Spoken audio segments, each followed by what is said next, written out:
မင်္ဂလာပါပရိသတ်ကြီးတို့ရေကျွန်တော်ဒီနေ့တင်ဆက်ပေးခြင်းတဲ့တဲ့အကြောင်းအရာလေးကတော့ဒါလက်တလောမှာအမေရိကမှာเนาะတရားရင်ဆိုင်နေရတဲ့ပန်းဆဲလို့အမှုဖွင့်လိုက်တာကြောင့်တရားရင်ဆိုင်ရတော့မယ်ဥက္ကာမင်းမောင်ကိုဒါဒီကနေ့မနက်ပိုင်းမှာနေမယ်စတင်ဖန်ဆီးခေါ်ဆောင်သွားပြီးဆိုတော့ကျွန်တော်သိရှိရလဲဖြစ်ပါတယ်ဥက္ကာမင်းမောင်နဲ့ပန်းဆဲလို့အားဆိုရင်နိုင်ငံရေးသဘောထားအမြင်မတူမှုတွေကြားမှာဒါဖြစ်လာခဲ့တဲ့ပွဲဟာဆိုရင်2024ခုနှစ်တည်းကဖြစ်လာခဲ့ရလဲဖြစ်ပါတယ်အဲ့တော့ပန်ဆယ်လိုဘက်ကရက်သွားခဲ့ရမယ်လေဥက္ကာမင်းမောင်ကတော့တောက်လျှောက်ကိုပြောဆိုနေခဲ့တာဖြစ်ပါတယ်နောက်ဆုံးပြောရရင်နောက်ပန်ဆယ်လိုရဲ့တမီလေးအပေါ်မှာပါပြောဆိုမှုတွေကြောင့်ထိခိုက်မှုတွေရှိလာတဲ့အတွက်ကြောင့်မို့လို့ပန်ဆယ်လိုကတော့ဒါအမှုဖွင့်ပြီးတော့နော်အမေရိကန်နိုင်ငံရဲ့နော်ဥပဒေရေးရာနံပါတ်8အဆင့်ရှိတဲ့နော်ဥပဒေအဖွဲ့ကြီးတစ်ခုကို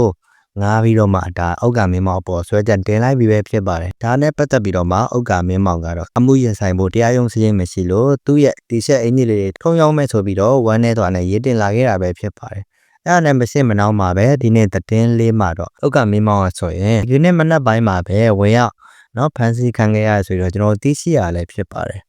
ဥက္ကာမင်းမောင်ဆိုရင်မြန်မာနိုင်ငံမှာတော့ငယ်ရွယ်နဲ့အောင်မြင်ခဲ့တဲ့မင်းသားတဦးဖြစ်ပြီးတော့မှလက်ရှိချိန်မှာဆိုရင်တော့အမေရိကမှာနေထိုင်ပြီးတော့မှဇပွဲတို့အလုပ်ကိုလုပ်ကန်ပြီးတော့အတက်မိုးဝမ်းကြောင့်ပြုနေသူလည်းဖြစ်ပါတယ်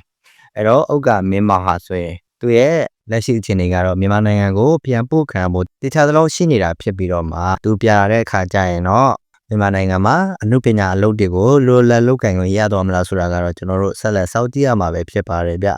ဥက္ကာမင်းမောင်ဟာနိုင်ငံသစ်ဂေးတယောက်အပြင်ဝန်ခံထားတာဖြစ်ပြီးတော့မှယခုလိုမျိုးပြဿနာတွေဖြစ်နေတဲ့အချိန်မှာလည်းတရားရင်ဆိုင်နေရတာဖြစ်ပြီးတော့မှတရားရုံးစည်းမရှိလို့အမှုဟာရှုံးနေဖို့တေးချနေတာဖြစ်ပြီးတော့မှသူ့အနေနဲ့အမေရိကမှာပဲเนาะထောင်ကြတန်းကြခံမလားမြန်မာပြည်ပဲပြန်ဖို့ခံမလားဆိုတာကတော့ကျွန်တော်တို့ဆက်လက်ပြီးတော့စောင့်မျှော်ကြည့်ရှုရမှာပဲဖြစ်ပါတယ်ဗျ